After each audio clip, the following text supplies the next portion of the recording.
Shalom peuple de Dieu, soyez les bienvenus à Parole de Grâce, une émission d'édification et de fortification de foi qui s'inscrit dans la vision d'atteindre les non atteints, les moins atteints et les mal atteints.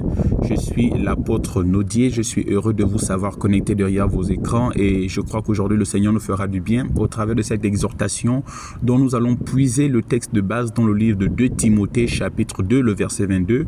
Je lirai pour vous selon la version amplifiée de Sion. La Bible déclare « Fuis les passions, les affections, les romances, les ardeurs, les flammes de désir qui peuvent assaillir, attaquer, tourmenter, harceler, presser et faire la guerre aux jeunes gens.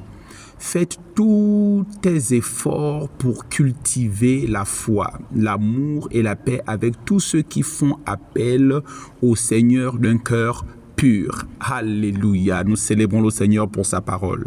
Alors, bien-aimés, cet après-midi, nous allons puiser la sagesse de Dieu dans la partie A de notre verset de partage. La Bible dit « Fuis les passions, les affections, les romances, les ardeurs, les flammes de désir qui peuvent assaillir, attaquer, tourmenter, harceler, presser et faire la guerre aux jeunes gens. » La Bible nous dit littéralement de fuir, de ne pas résister, mais de fuir, de ne pas lutter, mais de fuir toutes ces choses-là. Bien-aimés, vous comprenez que à la lumière de ce que nous venons de lire, fuir n'est pas toujours synonyme de lâcheté.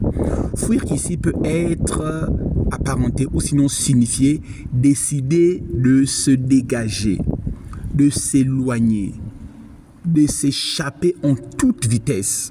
En d'autres termes, ne cherche pas à combattre ou à jouer les forts. Il y a des guerres qui se gagnent qu'en fuyant.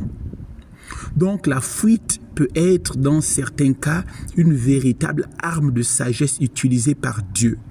Regardons quelques versets bibliques.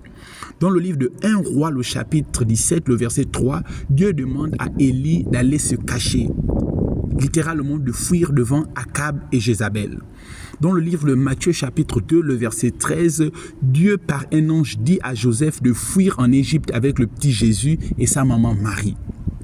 Dans le livre de Matthieu chapitre 10, le verset 28, Jésus dit aux disciples « Quand on vous persécutera dans une ville, fuyez dans une autre ville. » Dans le livre de 1 Corinthiens chapitre 6, le verset 18, l'apôtre Paul dit à l'église de Corinthe, fuyez l'impudicité.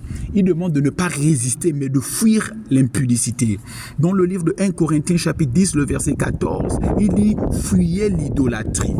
Bien-aimés, des passages comme ça, nous pouvons en citer plusieurs toute la journée. Mais ce que nous devons retenir ce soir ou cet après-midi, c'est que la fuite n'est pas toujours une preuve de lâcheté. Dans certains cas, c'est une sagesse de Dieu pour te délivrer, te faire échapper des griffes du malin. Alléluia. Aussi, mon frère, aussi ma sœur, tu comprendras que les combats que tu mènes ne sont pas nécessairement des combats dont tu dois utiliser la force ou quoi que ce soit. Il y a des combats dont l'arme que Dieu veut que tu utilises, c'est seulement la fuite. Alors, prions ensemble. Éternel Dieu de gloire, nous te disons merci. Merci pour l'action de ta parole qui nous fait du bien. Merci pour tes regards favorables. Merci Seigneur mon Dieu, mon roi, pour l'action de ton esprit, Seigneur, qui nous donne de cerner ta pensée et de, Père éternel, recevoir ta sagesse particulière devant des situations particulières également. Merci de nous faire comprendre la profondeur de ta sagesse, Seigneur, et de l'utilité des armes que tu nous donnes de pouvoir manifester ou de manier devant les combats par lesquels nous passons. Nous te disons merci parce que tu nous donnes également le discernement dans les circonstances. Tu nous donnes de saisir ta pensée en tout temps et en tout lieu dans le nom puissant de Jésus-Christ. Merci de nous rendre sensibles à ta voix et obéissants à tes recommandations, Père éternel, parce que tu es le Dieu qui parle toujours. Tu es d'actualité, Seigneur. Je te dis merci, Père éternel, mon Dieu, mon roi, parce que oui, Seigneur, ce soir, tu nous as encore amenés à reconsidérer, Seigneur, mon Dieu, mon roi, ta volonté, Père éternel, et reconsidérer les choses selon ton point de vue, selon ta perspective, Seigneur. Merci, Seigneur, mon Dieu, mon roi. Gloire et louange à ton nom, Papa, au siècle et des siècles, dans le précieux et puissant nom de Jésus-Christ. Amen. Alléluia. Nous rendons grâce à Dieu pour sa parole qui nous a fait du bien ce soir. Aussi, je t'encourage à continuer à nous suivre sur Parole de Grâce. Alléluia. Tu peux t'abonner et Merci de nous faire parvenir vos questions, vos requêtes de prière ou sinon vos témoignages en commentaire.